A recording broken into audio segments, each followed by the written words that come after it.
So in this chapter of Sea Level Rise Sojourn, we're visiting a flooding hotspot here in Norfolk along Lewellyn Avenue. This road floods all the time, and it floods so often you can see the wetlands are moving across the road.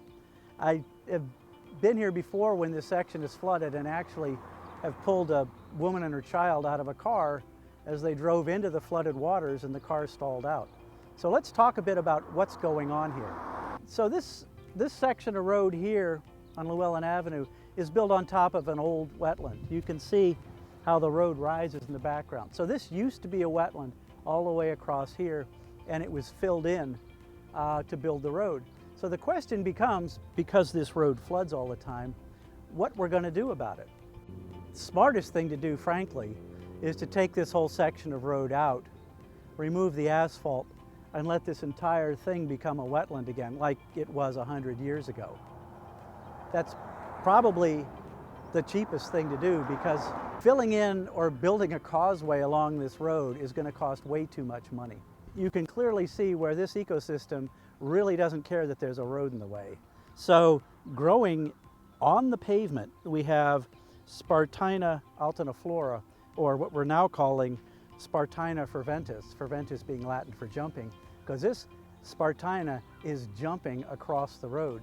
On the other side, you can see that a marsh ecosystem is starting to colonize that part of the road, again, across the road. You can see this passes for Norfolk's adaptation efforts on this road, which is simply a ruler stuck in the ground saying, if it's too deep, don't drive here. But this is an example of the kind of change we're seeing in Norfolk.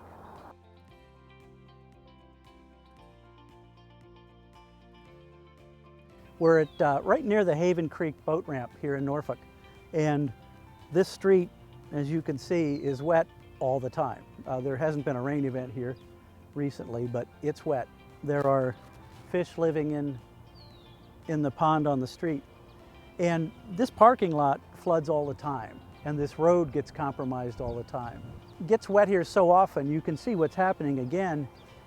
The marsh ecosystem has moved in, so you've got Spartina, and you've got Iva, which is saltbush, and you've even got some Phragmites moving in at the upper end behind the tidal zone.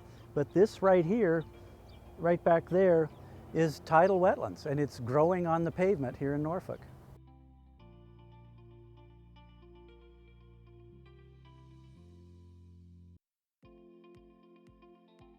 So here we're at Haven Creek boat ramp, where they've put in, underneath where I'm standing, a living shoreline. Great investment. Used to be a bulkhead here. Living shoreline provides all sorts of ecosystem services.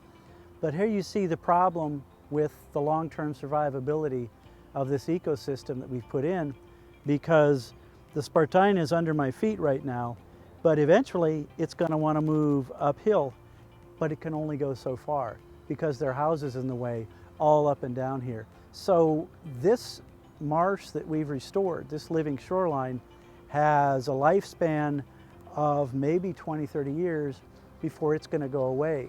So the long-term challenge is, how are we going to replace this ecosystem? How are we going to replace these wetlands with more tidal wetlands uphill?